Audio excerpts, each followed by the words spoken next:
Ngayon pa lang umaaray na ang ilang SSS member na sa dagdag na kaltas sa kanilang sahod dahil sa nakaambang pagtataas ng kanilang kontribusyon. Pangamba naman ng isang grupo posibleng mamroblema ang mga maliliit na negosyo. Live mula sa Quezon City, may report si JP Soriano. JP? Jessica, panahon ng araw para i-adjust na ang monthly SSS contribution rate ng mga miyembro ng SSS. Ito raw ay para matiyak na merong makukuhang sapat na pensyon ang mga miyembro ng SSS. Pero ngayon pa nga lang, Jessica, ay iniisip na ng maliliit na negosyo kung paano sila tatagal. Accounting assistant sa isang structural design company si Connie. 1,790 pesos ang monthly contribution niya sa SSS. Sa halagang ito, 1,208 pesos and 70 centavos ang ibinabayad ng kanyang employer, habang 581 pesos and 30 centavos ang kay Connie. Pero sa bagong batas na RA 11199, itataas sa 12% ang contribution ng bawat miyembro ng SSS simula sa Abril. Ang 581 pesos and 30 centavos na kinakaltas kay Connie, magiging 800 piso na kada buwan. Masyadong malaki yung naging increase. Parang lumalabas. Almost 200 yung naging increase. Magkano lang naman yung naging salary increase for the year? Di naman ganun kalaki. Kung yung 200 plus na yun, pandaya-per na din yun. Para sa mga empleyado na may sahod na 10,000 piso, kada buwan naman, halimbawa, magiging 1,200 pesos na ang contribution na paghahatian ng employer at empleyado. Meron effect pero mas okay naman yun para mas madagdagan yung pension.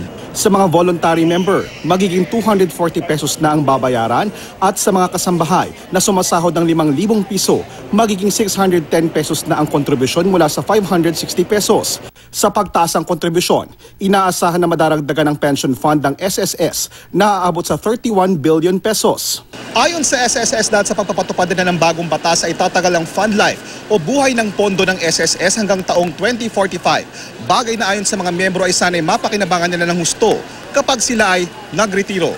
Susunod naman daw ang Employers Confederation of the Philippines o ECOP sa dagdag sa SSS contribution. Pero nag-aalala sila na malamang daw ay magkaproblema ang maliliit na negosyo. Dalawa lang naman ang choice dyan eh. Kung ba ipapatok sa presyo ko, hindi, magbabawas ang tao.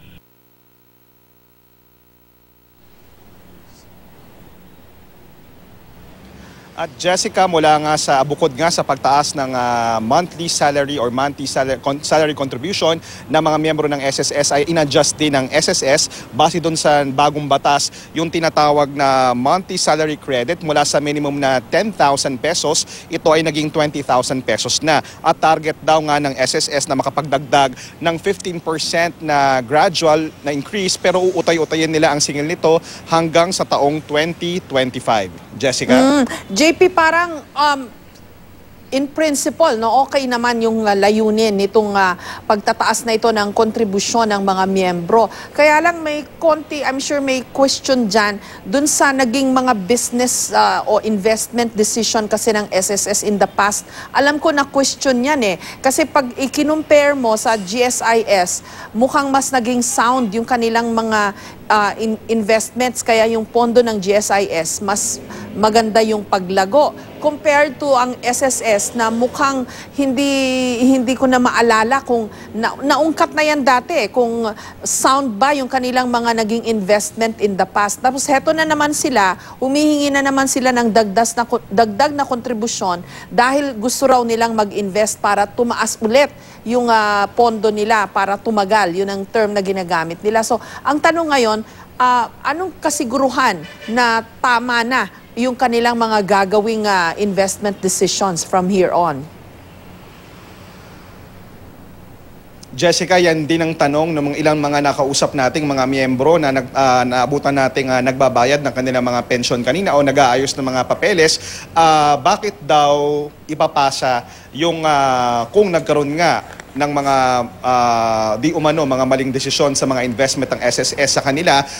Unfortunately, Jessica, ngayong araw walang available na opisyal ng SSS kahit anong try natin para makausap sila at mag-ipaliwanag pa nga kung paano at nagkaroon at paano nga napunta sa ganitong klaseng structure yung adjustment Siyempre, base ito sa bagong batas. Pero ang sinasabi ng SSS sa kanilang statement na inilabas naman ngayon, magbe-benefit dito ng husto ang mga miyembro nila. Halimbawa raw, dahil nga madaragdagan yung kanilang contribution, madaragdagan din yung kanilang makukuhang mga pensyon, yung kanilang mga, kunyari, sila ay mangungutang, at kung sakali sila kakailanganin nilang magbayad ng tinatawag na mga sickness benefits, madaragdagan din daw yon. At nakalagay din naman daw doon na ito ay magagarantiya na magtatagal o magdaragdag sa lifespan o buhay ng SSS ng karagdagang 13 taon. Pero syempre, yan, that remains to be seen, Jessica. Kasi mabigat ito Ngayon pa lang yung mga employer umaalma na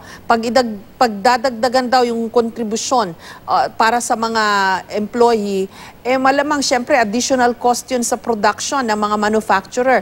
Ipapasa rin daw nila. No, sabi ni Mr. Ortiz dun sa yung report, JP, malamang ipapasa rin daw nila yan sa presyo ng mga produkto. Paano ba yan?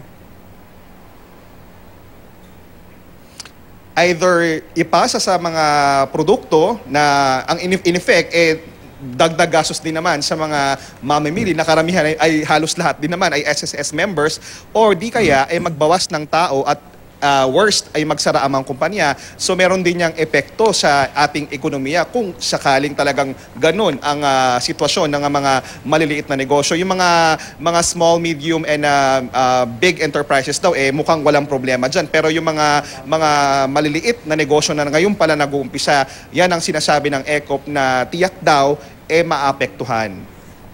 Maraming salamat sa iyo, JP Soriano.